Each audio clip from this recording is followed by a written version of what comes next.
Bonjour et bienvenue à ce journal de la mi-journée à la une de l'actualité de ce jeudi. Ouverture depuis hier à Kolwezi dans la province du Lualaba de la 6e édition du Katanga Business Meeting 2025. Ce grand salon d'investissement et d'affaires réunit deux leaders industriels, des investisseurs et autres personnalités. Il a été ouvert par la première ministre Judith Suminwa. Dans son discours, a beaucoup plus mis l'accent sur la libéralisation du secteur énergétique. On en parle dans un instant.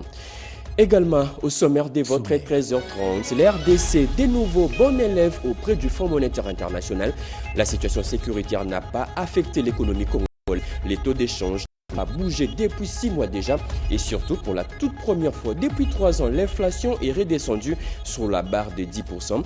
Des avancées qui ont amené le FMI à conclure un accord de partenariat pour le deuxième programme de la facilité élargie des crédits. Voilà tout pour le titre. Mesdames et messieurs, encore une fois, bonjour et bienvenue à vous sur une régionale, la radio-télévision nationale congolaise. Le combat du chef de l'État sur la revanche du sol sur les sous-sols fait désormais l'objet d'une œuvre littéraire. L'Afrique peut nourrir le monde. C'est le nom de ce livre qui porte ces grands combats du président de la République. Cet ouvrage de l'entrepreneur belgo-congolais Georges Arthur Forest, qui, au cours de cette cérémonie, a versé quelques larmes d'émotion, a été porté sur le fond baptismal par le chef de l'État, Félix Antoine Tshisekedi Tshilombo. L'Afrique peut nourrir le monde. Tel est l'intitulé du livre de Georges Arthur Forest, dont le vernissage a eu lieu ce mercredi 14 mai 2025, ici au Fleuve Congo Hôtel de Kinshasa.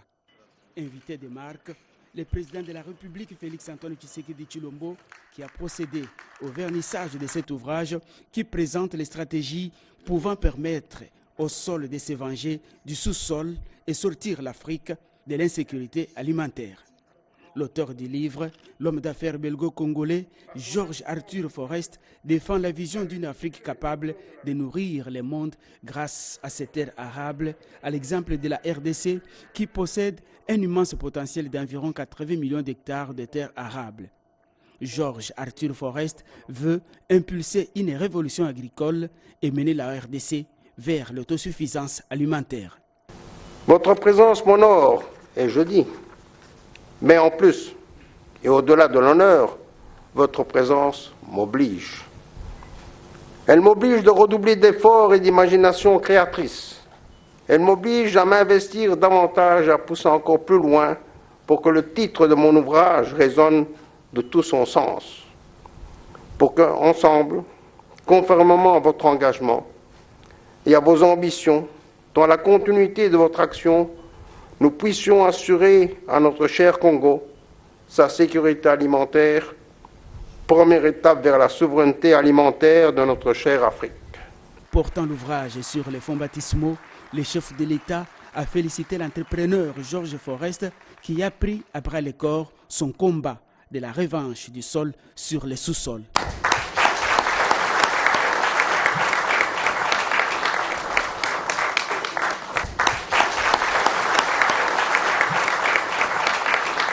Merci Georges, merci pour cette contribution très très importante à la République démocratique du Congo, mais aussi à l'Afrique, car ça va vraiment être une sorte de Bible désormais pour ceux qui vont se lancer avec nous dans ce rêve de faire de l'agriculture la revanche, en tout cas sur les mines.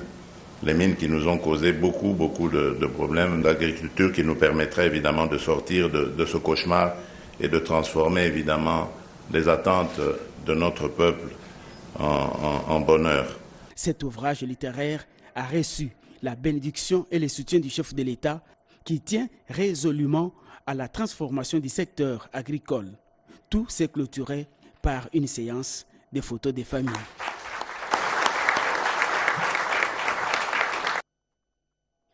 La grande famille Moleka en larmes. Elle pleure sa maman décédée depuis le 7 mai dernier à l'âge de 92 ans. C'était hier que Jacqueline Ebamba Moleka a été inhumée au cimetière de la Gombe. La cérémonie funéraire a été organisée en la cathédrale Notre-Dame du Congo. C'était en présence du chef de l'État Félix-Antoine Tshisekedi qui s'est incliné devant la dépouille mortelle de l'illustre disparu qui est la mère biologique de la vice-ministre des hydrocarbures, Wivine Moleka. Plus de précision avec Blandine Zoff. Un nom, une histoire, une famille, c'est bien celle de Moleka, du nom de ce grand dignitaire et opérateur économique ayant marqué l'histoire contemporaine de la République démocratique du Congo. L'immense cathédrale Notre-Dame du Congo a refoulé du monde ce mercredi 14 mai à l'occasion des obsèques de maman Jacqueline Ebamba Moleka, veuve du regretté papa Ignace Moleka d'heureuse mémoire. Des funérailles émouvantes qui ont réuni membres de famille, amis et connaissances, mais aussi de nombreuses personnalités politiques de tous bords, tous rassemblés en cette circonstance douloureuse pour rendre un dernier hommage à cette mère de famille exceptionnelle dont les qualités égrenées à travers les différents témoignages ont décrit son engagement et son dévouement envers sa famille et sa communauté. Maman Jacqueline Ebamba Moleka a été une mère exemplaire et un pilier pour beaucoup de personnes présentes. Ayant pris les commandes de la famille aînée, tant après le décès de ses frères et sœurs, Marie-Hélène, Myriam, David et Timothy, Albert, quatrième de la lignée, a la parole en liminaire au nom de la famille. Dans son mot, il a salué la présence du président de la République Félix-Antoine Tshisekedi Tshilombo en cette cérémonie funéraire. Maman Jacqueline vous regarde, elle est fière de vous et se dit honorée par la présence de son fils que vous êtes, a-t-il déclaré. Dans son homélie, l'officiant du jour, Monseigneur Carlos Ndanga, vicaire général de l'archidiocèse de Kinshasa, prédicateur choisi pour cette célébration eucharistique, a mis en relief les qualités humaines de la défunte qui fut une femme vertueuse. Ce requiem, en pleine période pascale, est très significatif. Avec Pâques, nous reconnaissons la victoire de la vie sur la mort. Nous proclamons la résurrection avec Jésus-Christ de l'âme de maman Jacqueline Ebamba Moleka, a dit le prêtre. Née à Léopoldville le 7 avril 1933 et décédée le 30 avril à l'âge d'or de 92 ans, maman Jacqueline Moleka, mère d'une progéniture nombreuse, dont Wivine Moleka, actuelle vice-ministre des hydrocarbures, avait réussi à faire de sa maison un lieu de chaleur, d'amour et de refuge pour tous ses enfants. Un autre temps fort de cette célébration eucharistique fut le dépôt de la couronne de fleurs par le président de la République Félix-Antoine Tshisekedi Tshilombo, suivi de son recueillement devant la dépouille mortelle et sa douleur partagée avec les membres de la famille éplorée. L'unité, la cohésion, l'amour et le partage, autant de vertus ayant caractérisé les 92 précieuses années de vie sur terre de maman Jacqueline. Dimanche dernier, le président de la République avait effectué une visite de compassion à la résidence familiale à Montfleury, histoire de consoler la grande famille Moleka pendant cette dure épreuve. Un temps fort de communion et de réconfort qui n'a pas laissé indifférents les membres de famille présents au lieu du deuil.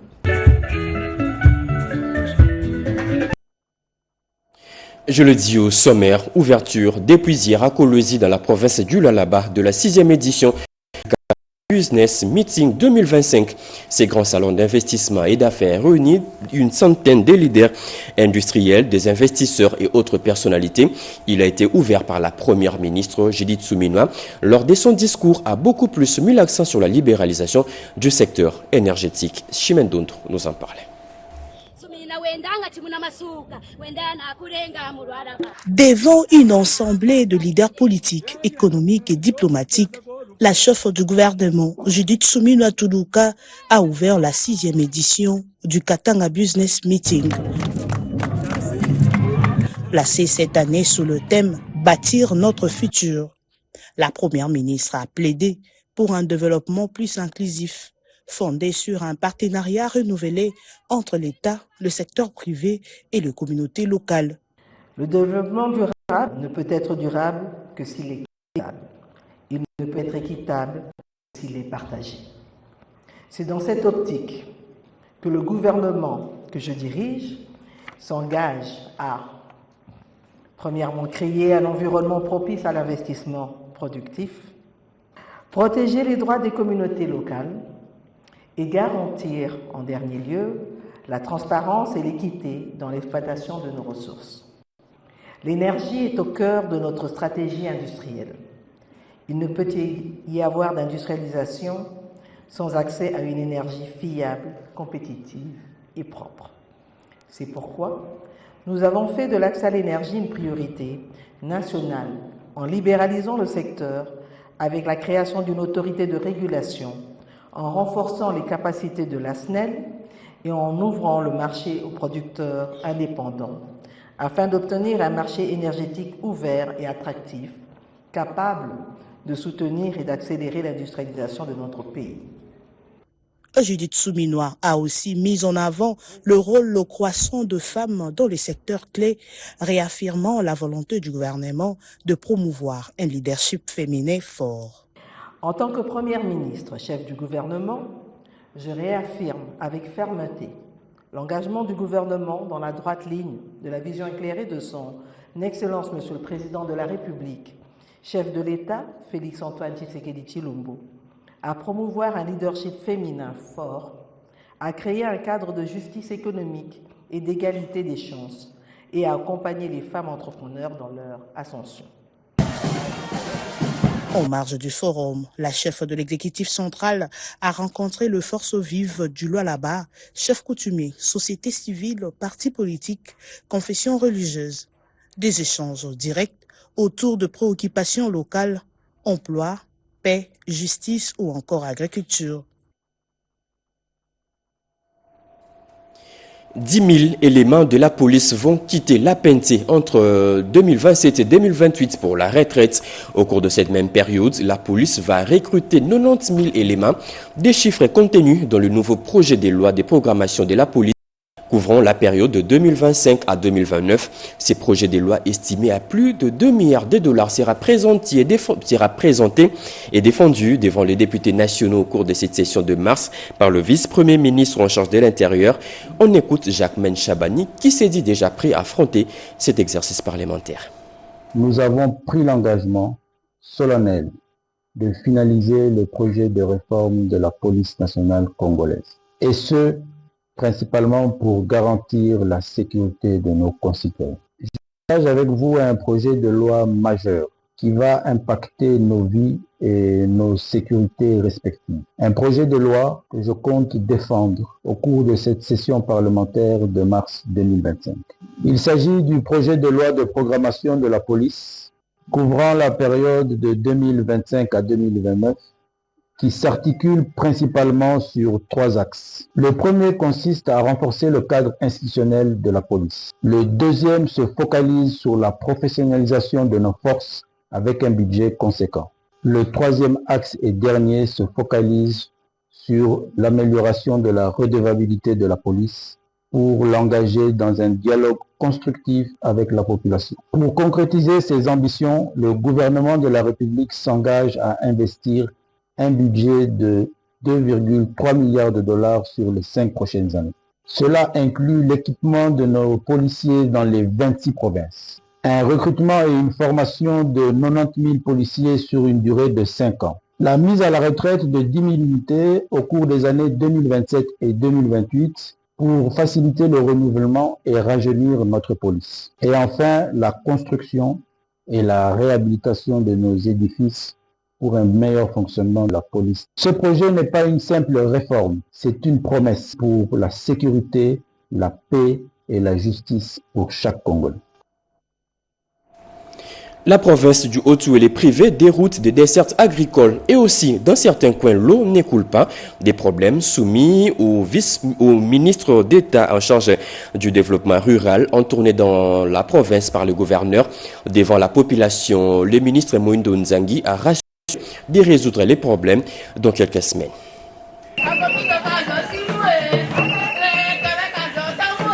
C'est à l'esplanade du bureau du territoire de Ouatia que les différentes couches socio-professionnelles du chef-lieu de cette entité déconcentrée se sont mobilisées à la rencontre du gouverneur Jean Bakomi Togambo et de son hôte, le ministre d'État en charge du développement rural, Moïndo Nzangi Boutondo, le mardi 13 mai 2025. Occasion pour l'administrateur du territoire, Dieudonné Magaïmissa, de se dire réjoui de recevoir dans un bref espace de temps le 4e membre du gouvernement central dans sa juridiction. Lors de son adresse, le gouverneur Jean Bakomi Togambo salue l'implication du ministre d'État pour le désenclavement de la contrée par l'ouverture de 2 routes de dessert agricole. Ministre d'État, honorable Moïndo Nzangi, Tolobela Kiye, Naba député nationaux, Awa, population, Alingi Moussala, mais Zela ya dessert agricole et Zalagalisu Soute, Pet Mai, Mamile Riro, Ezate, Touseni Mkonzamboka, merci. Nandenge azokotinda tango nyonso ba ministre na ye baya awa na kati ya Otuele. Moïndo Nzangi, quant à lui, explique la population que l'amélioration des conditions de vie en milieu rural constitue son cheval de bataille. Le programme la mission à Pader est dans 5 volets. Volet à Liboso est dans la route de dessert agricole autoconstabilisée. Deuxième projet à Maï. To identifier par entité, on est à plus de 15 000 habitants dans toute la République démocratique du Congo. Troisième projet, il y a ma maraîcher. Donc appuyer ma toile dans le secteur, il y a horticulture pour que ma ville n'a plus de à gagner. Quatrième projet, ils ont consommé appui aux agriculteurs. Il y a un lobby, on a contacté Germain Pépinière et un gouverneur, vraiment gouverneur à Binoyo. Les 2 orateurs n'ont pas hésité de revenir sur la nécessité de la relance des cultures pérennes, des cafés, palmiers à huile et des cacao. Quelques instants de communion entre la population, le gouverneur Bakomito et le ministre d'État Moïndo Nzangi ont immortalisé la journée. L'RDC, de nouveau bon élève auprès du Fonds monétaire international. La situation sécuritaire n'a pas affecté l'économie congolaise. Les taux d'échange n'ont pas bougé depuis 6 mois déjà. Et surtout pour la toute première fois, depuis 3 ans, l'inflation est redescendue sous la barre des 10%. Des avancées qui ont amené le FMI à conclure un accord de partenariat pour le 2e programme de la facilité élargie des crédits. L'annonce a été faite par le FMI au cours d'un communiqué lu ici par Sylvie Mouimbo. L'équipe du Fonds monétaire international est parvenue à un accord au niveau des services avec la République démocratique du Congo sur la première revue au titre de la facilité élargie des crédits dans un communiqué publié le 13 mai 2025 à Washington, aux États-Unis d'Amérique. L'équipe du Fonds monétaire international a annoncé être parvenue à un accord au niveau des services avec les autorités de la RDC sur la première revue du programme économique et financier triennal soutenu par la facilité élargie des crédits sous réserve par la direction générale et les conseils d'administration du FMI prévu fin juin 2025. L'économie congolaise a fait résilience avec une croissance de 6,5% par les secteurs extractifs. La croissance devrait rester supérieure à 5% en 2025. L'inflation est revenue à un chiffre en avril grâce à une coordination efficace entre la politique budgétaire et monétaire. Selon les Fonds monétaires international, la stabilité du taux de change qui en a résulté depuis mi-2024, conjuguée au resserrement approprié de la politique monétaire, ont contribué à atténuer les tensions inflationnistes. L'inflation en glissement annuel est revenue à un chiffre en avril 2025 pour la première fois depuis 2022. En abandon total, les centres régionaux de formation navigation intérieure sera bientôt relancé, vœu exprimé par le ministre de la formation professionnelle Marco Ekila, qui a visité les installations de ces centres qui autrefois formaient les jeunes navigants. Regardez. Il était question au cours de cette visite de voir comment asseoir un mécanisme de collaboration qui puisse permettre la formation en masse de jeunes Congolais au métier de la navigation, un secteur pourtant noble, mais parfois négligé par plus d'un. alors que ceci est la voie idéale, non seulement pour aider les jeunes à l'employabilité dans ces secteurs, mais aussi aider le pays à avoir un personnel navigant jeune et bien formé pour remédier aux problèmes de la défaillance à la base de nombreux accidents. La formation professionnelle est là pour apporter des solutions, démontrer l'importance du centre pour former au regard, notamment pour trouver les réponses en ce qui concerne maintenant tous les naufrages dans notre pays. C'est tout simplement le personnel n'est pas formé. Et aussi passer les accords et les collaborations avec SICOF et notre pays qui est un pays siège doit vraiment bénéficier de cet instrument. Dans une séance d'échange avec à la tête de la partie SICOS, le docteur Marie-Thérèse Itongo, son directeur général, les deux délégations ont évoqué plusieurs questions de fond pour permettre de parvenir aux objectifs poursuivis. Le cas de la question de certification de diplôme après formation et de besoin de financement côté gouvernement et même la disponibilité de bourses d'études au profit de jeunes car l'école est payante, même si le gouvernement apporte aussi sa part pour combler les écarts sur le coût annuel d'études. À l'occasion de cette séance d'échange, le ministre de la formation professionnelle, Maître Ikila, a eu droit à une visite guidée de l'ensemble du centre, du bureau de directeur pédagogique aux salles de classe, cafétéria, salles de formation pratique ou encore de salles de formation en mécanique générale. Je suis satisfaite de nos échanges et je pense qu'une collaboration va s'établir entre le ministère de la formation professionnelle et la SICOS. Et je suis certaine que nous aurons des résultats probants d'ici là. Maître Marc Ikila a découvert un centre de formation capable de répondre aux besoins d'offrir à la République un personnel navigant bien formé. École de navigation de l'entreprise ONATRA, Office national de transport, qui a assuré depuis sa création la formation de son personnel navigant affecté à l'exploitation de ses unités navales sillonnant le fleuve Congo et ses affluents. C'est en 2007 que cette école est passée de l'école de navigation de l'ONATRA à l'école régionale de formation de navigation intérieure dont la gestion a été confiée à la Commission internationale du bassin Congo-Ouganda, Songa, SICOS. Bientôt, le retour à la maison des œuvres d'art, des archives coloniales et le reste humain de la RDC, encore détenus par la Belgique. Kinshasa demande à Bruxelles la restitution de tous ces patrimoines culturels qui traînent encore en Belgique. La ministre congolaise de la Culture, Yolande Elébé, l'a dit à la députée belge Lydia Moutouébélé. C'est un reportage de Fanny Malonga, rendu par Odepanda.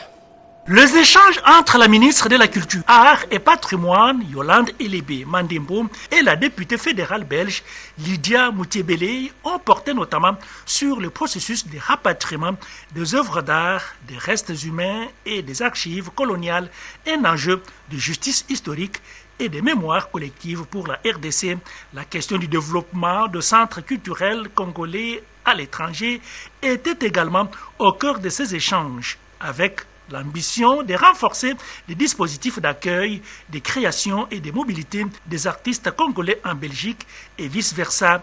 Les deux parties ont évoqué la promotion des résidences artistiques, des coproductions et des échanges artistiques réciproques. Je félicite la perspicacité de la ministre qui veut que les choses soient faites correctement pour que le peuple congolais récupère son patrimoine culturel. Et je suis vraiment heureuse de pouvoir m'entretenir avec la ministre sur ce sujet, ainsi que sur la coopération culturelle entre le Congo et la Belgique. Des négociations politiques qui doivent encore être faites. Je compte sur volonté des deux États pour que ces œuvres puissent être rapatriées le plus possible. Ce dialogue s'inscrit dans une dynamique de coopération culturelle et de valorisation du patrimoine congolais, tout en considérant les liens artistiques et institutionnels entre la RDC et la Belgique. L'université de Lubumbashi pleure encore l'écrivain philosophe, le professeur Yves-Valentin Mudimbe, décédé depuis le 21 avril dernier. Une séance académique qui vient d'être organisée en hommage de l'illustre disparu. L'université vient d'instaurer aussi un nouveau prix, le prix Mudimbe, en hommage de ces grands écrivains pour primer les meilleures contributions scientifiques. Iverson Kabouaba. Après la messe d'action des grâces dite en la paroisse Saint-Paul et officiée par l'abbé Jean-Hilaire Ilunga, l'hommage académique a vécu dans la salle Chibangu. D'entrée, le professeur Gilbert Kishiba Fitula, recteur de l'université de Lubumbashi, a salué la mémoire de Valentin Yves Mundimbe tout en compatissant avec les membres de sa famille. L'autodétermination dont parle le professeur Mundimbe en insistant sur notre identité culturelle, scientifique, en nous appropriant des termes endogènes, idoines aux pressions, aux tensions, de développer l'humanité en prenant ce qu'il a de meilleur pour nous l'approprier sans pourfendre justement notre culture. Le recteur a également appelé la communauté à s'approprier la rigueur intellectuelle de l'illustre savant.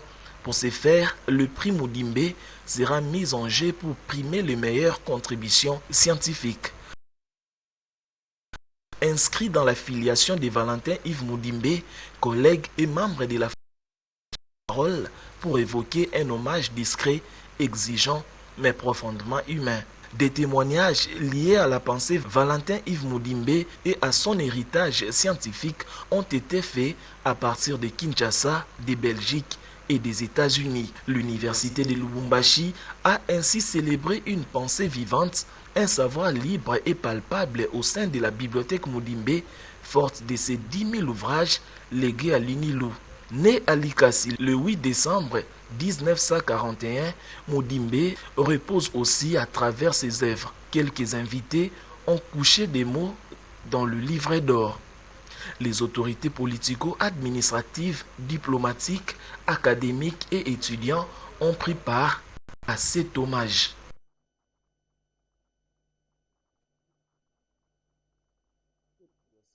Les quartiers Badiading et les quartiers Cité Verte, ces quartiers résidentiels de la commune de Selembao sont toujours envahis. Une situation qui dérange les habitants. Ils l'ont fait savoir au bourgmestre et à un député provincial du coin au cours d'un échange, comme nous dit Rodépanda. Protection de l'environnement à travers la lutte contre l'insalubrité, insécurité, réhabilitation de la voirie et assainissement dans la commune de Selembao, sur initiative du bourgmestre de cette municipalité, Mathias Womumu Yani, avec son programme des mardis de centre en compagnie du député provincial Mahon Toueni, élu de Selembao, des conseillers communaux et la notabilité, les chefs de riz, les chefs de quartier, la cité verte. La journée a été consacrée à une rencontre de sensibilisation de la population sur comment éviter l'insalubrité, savoir comment préserver les travaux de réhabilitation de certaines avenues déjà en construction au quartier Badiadingi et Cité Verte, dont les espaces sont aujourd'hui envahis anarchiquement par des terrasses et autres négoces, pourtant une entité exclusivement résidentielle qui jadis dégageait la beauté et la fierté de la commune de Selembao. Présent sur le terrain, l'honorable Mahon Touene a sollicité l'implication de tous.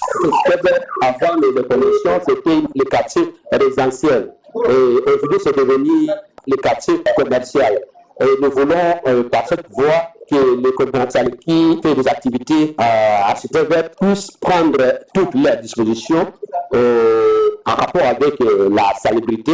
Le bourgmestre de Selembao, Mathias Womumu, est réconforté du soutien de leurs représentants à l'Assemblée provinciale de Kinshasa, avant d'exhorter ses administrés au bon comportement dans le respect des instructions. Nous parlons trois choses dans notre descente, il y a la sécurité, l'environnement et l'assainissement.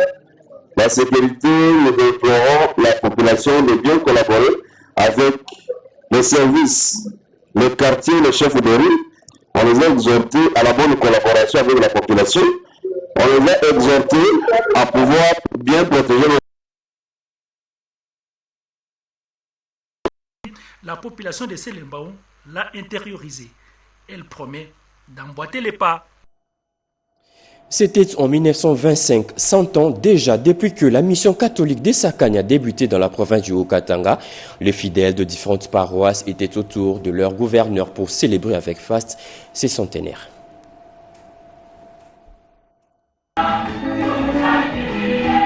Ce centenaire de la mission catholique de Sakania, paroisse Saint-Dominique Savio, a rassemblé des centaines de chrétiens catholiques venus de plusieurs coins pour célébrer le 100 ans de l'aînée des missions catholiques construites dans la botte de la RDC, province du Haut-Katanga.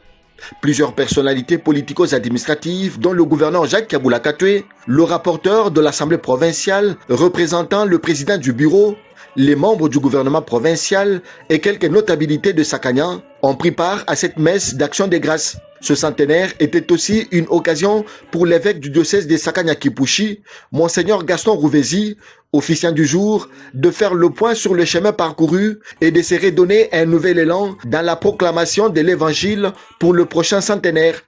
Il a, lors de son homélie, tiré de l'évangile selon Saint Jean chapitre 10, versets 27 à 30, témoigner la grande reconnaissance pour les pionniers de l'évangélisation dans ces diocèses et de l'accompagnement dont ils ont bénéficié pour accomplir l'œuvre du Seigneur. L'autre moment fort de cette célébration eucharistique était l'ordination du père Jean-Victoire Ngalulangosa, un fils de Sakania.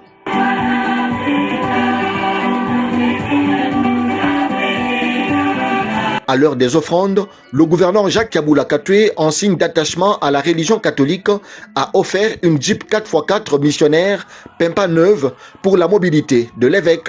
Un geste de cœur frénétiquement applaudi par les fidèles catholiques présents à cette célébration eucharistique.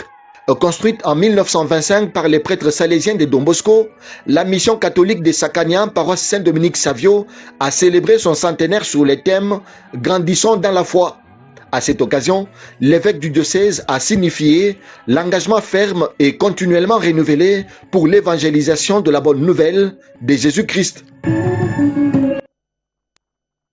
Virage de ce journal, 2 routes des dessertes agricoles en pleine réhabilitation dans la province du Haut-Ouélé. Les travaux ont été lancés par le ministre d'État en charge du développement rural, Moindo Nzangi, en séjour dans cette province.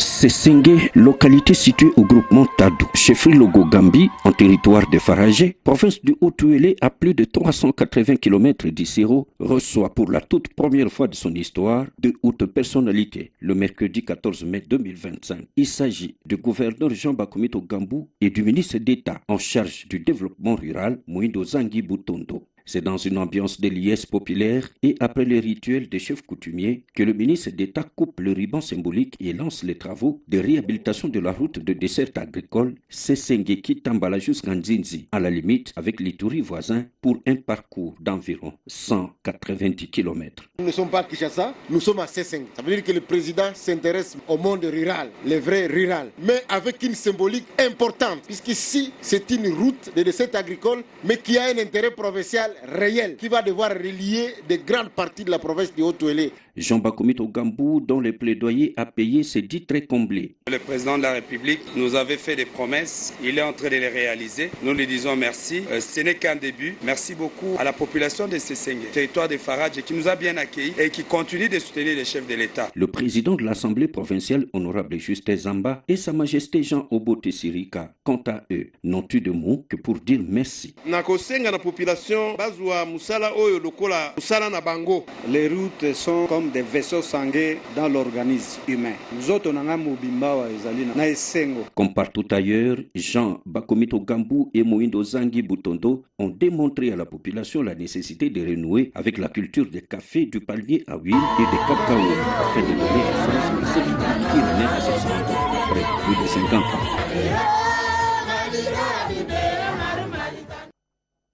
C'est fini pour ce journal de la mi-journée. Mesdames et messieurs, ce journal a été coordonné par Jacques Kabouaba, réalisé par Nasha Kumpava, André Njeka. La partie technique a été assurée par Rebecca Kikouma Lenzengele Bassosa. Merci de nous avoir suivis. Prochain rendez-vous de l'actualité, c'est à 19h avec Joël Makela Moussaka Lakota, 20h, Centre Nyankitabou. Au revoir.